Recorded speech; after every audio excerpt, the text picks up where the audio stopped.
Bonjour, cher professeur. Tout d'abord, je vous remercie pour me donner l'occasion de soutenir sa thèse aujourd'hui. C'est avec un immense plaisir que je vais donc vous présenter le sujet qui a guidé ma recherche, qui est la réutilisation des eaux grises projet pilote au sein de la FSTH. Je voudrais commencer d'abord par remercier les membres de jury du présent PFE pour avoir accepté de juger notre travail. J'adresse mes sincères remerciements à notre encadrante Hind Shirkawit Kaki pour ses efforts et ses conseils qui l'ont dirigé vers la bonne voie du succès. Je tiens aussi à remercier notre co-encadrant Mohamed Taïqi pour son soutien et ses conseils. Enfin, mes respectueux remerciements s'adressant à tous les professeurs de la FSTH. En termes de plan, cette recherche s'axera sur ces éléments. D'abord une petite introduction, puis la problématique, présentation du projet, analyse fonctionnelle et le dimensionnement et résultats qu'on a obtenus pour arriver enfin à une brève conclusion. Tout d'abord, on va définir le terme suivant. Les eaux grises sont des eaux usées domestiques faiblement polluées, par exemple une eau d'évacuation d'une douche ou d'un lavabo, etc., et peuvent être utilisées pour des tâches ne nécessitant pas une eau absolument propre, par exemple l'évacuation des excréments ou le nettoyage d'un véhicule. On va maintenant parler de la problématique de projet. Alors, la problématique de notre projet face aux défis résultant de l'accroissement rapide en eau non conventionnelle propre. Dans ce cas, la réutilisation des eaux grises reste une solution efficace à retenir une gestion durable et autonome. Dans notre présent PFE, la problématique est de comment éviter la perte des eaux générées au sein de la FSTH et aussi pour augmenter le stock des eaux non conventionnelles propres. Pour arriver à notre but, notre objectif principal est la conception d'un système d'épuration comportant essentiellement une step compacte assurant l'épuration des eaux grises. Tout d'abord, on va passer à l'analyse fonctionnelle. La station compacte proposée pour l'épuration des ugrés de la FSTH est composée des principaux composants techniques et structurels. Premièrement, on a un dispositif de pré-traitement qui consiste en 3 étapes principales qui permet de supprimer de l'eau, les éléments qui génèrent les phases suivantes de traitement pour protéger le réacteur biologique central. La première étape, c'est dégrillage et tamisage, qui permettant de retirer de l'eau les déchets insolubles tels que les branches, les plastiques, etc. Ces déchets ne peuvent pas être éliminés par un traitement biologique ou physico-chimique. Il faut donc les éliminer mécaniquement. Pour ce faire, l'eau usée passe à travers une ou plusieurs grilles dont les maillets sont de plus en plus serrés. On passe maintenant à la deuxième étape, c'est le dessablage. Le dessablage permet par décantation de retirer les sables mélangés dans les eaux par ruissellement ou amenés par l'érosion des canalisations. Ce matériau, s'il n'était pas enlevé, se déposerait plus loin, gênant le fonctionnement de la station et provoquant une usure plus rapide des éléments mécaniques comme les pompes. Pour le cas de la FSTH, un simple dégrilleur et un dessableur de taille adéquate feront l'affaire. La dernière étape, c'est dégraissage, basé sur l'injection de fines bulles d'air dans le bassin de désulage, permettant de faire remonter rapidement les graisses en surface. Deuxièmement, on a un réacteur biologique. La partie centrale de la station d'épuration est essentiellement utilisée pour l'élimination de la pollution carbonique et des nitrates, composés d'azote et de phosphore, qui sont à la source de l'eutrophisation des eaux de surface. On a 2 processus de la réacteur biologique. Le premier processus, c'est la nitrification, qui se déroule en conditions aérobie, c'est-à-dire en présence d'oxygène libre. Ce processus conduit à une oxydation des substances organiques et de l'azote ammoniacal. L'azote ammoniacal se transforme en nitrite puis en nitrate.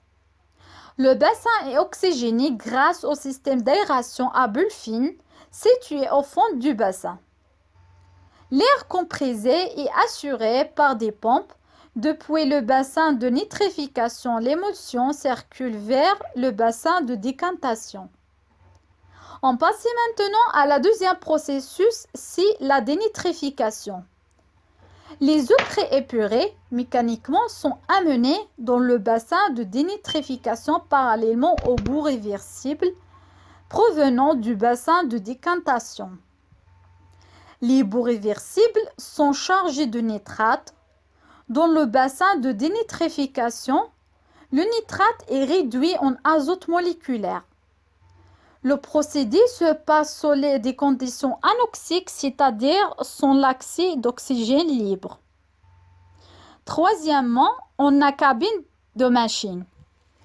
Il s'agit d'un système d'aération composé essentiellement de souffleurs servant à fournir de l'air compressé au système d'aération de la nitrification, des bassins de stabilisation et de stockage, des excès de boue. Ensuite, elle fournit l'air compressé pour les pompes Mammoth, de boue en excès et de boue réversible ainsi que pour les capteurs de sable. Le dernier élément, on a le système de gestion des boues. La gestion des boues sert à la stabilisation aérobie, à la condensation gravitationnelle et au stockage des excès de boue. En fonction de la dimension de la station d'épuration, la gestion des boues peut être complétée par leur enlèvement mécanique. D'autre part, la description de procédés techniques proposés nécessite d'abord la précision des éléments en entrée permettant le dimensionnement efficace du dispositif et des éléments en sortie caractérisant la performance du même dispositif. L'image ci-dessus montrait le schéma conceptuel de la STEP compacte proposée pour l'épuration des degrés de la FSTH. Nous avons opté comme une technique de traitement des degrés par disque biologique.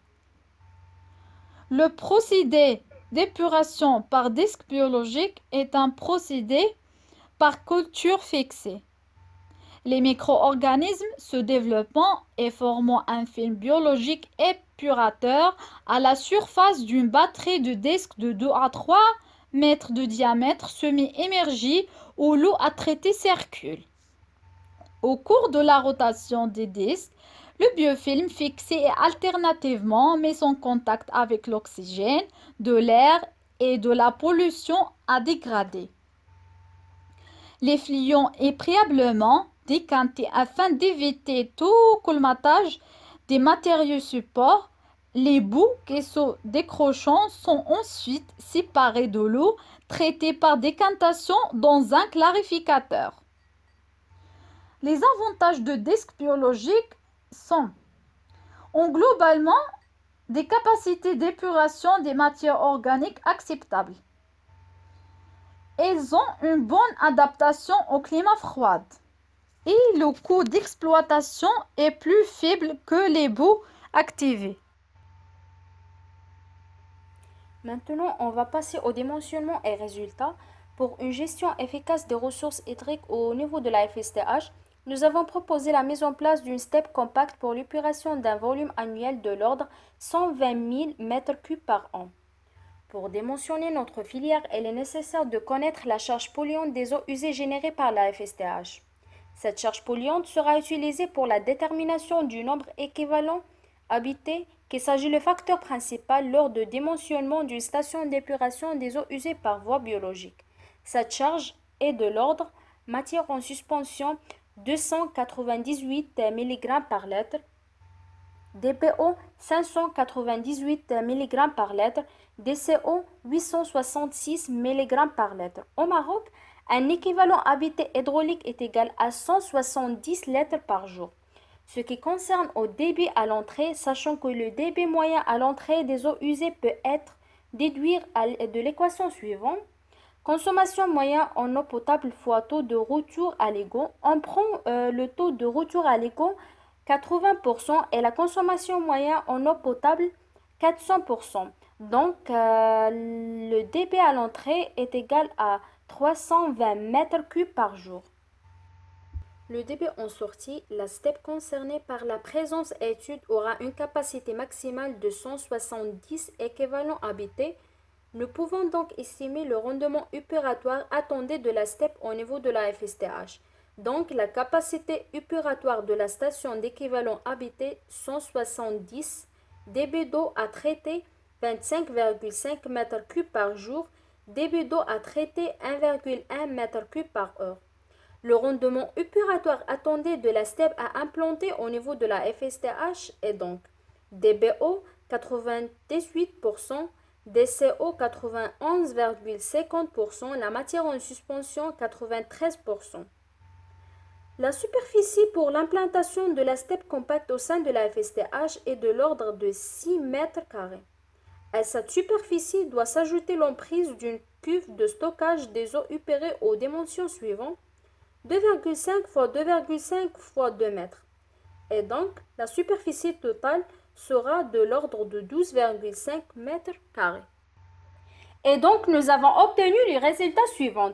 La réutilisation des eaux grises au sein de la FSTH est un projet à long terme. Elle contribue à la protection de l'environnement et considère les eaux grises comme une ressource additionnelle. Les pratiques de réutilisation doivent se faire être développées dans un cadre organisé et selon une approche intégrée de la gestion des ressources en eau, qui tient compte des facteurs techniques, socio-économiques, réglementaires et environnementaux.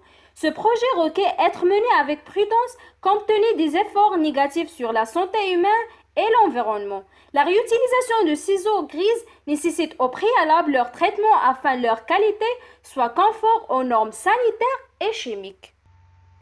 Finalement, on peut conclure que ce projet peut constituer une plateforme pédagogique pour les projets environnementaux permettant à la FSTH de s'inscrire dans le cadre des compétitions et des défis nationaux et internationaux. Nous pouvons aussi considérer ce projet comme outil de base permettant à la FSTH de se lancer sur la route des projets scientifiques et environnementaux. Et aussi ce projet nous permet de préserver de l'eau douce potable pour d'autres usages plus exigeants en termes de qualité. Et merci pour votre attention.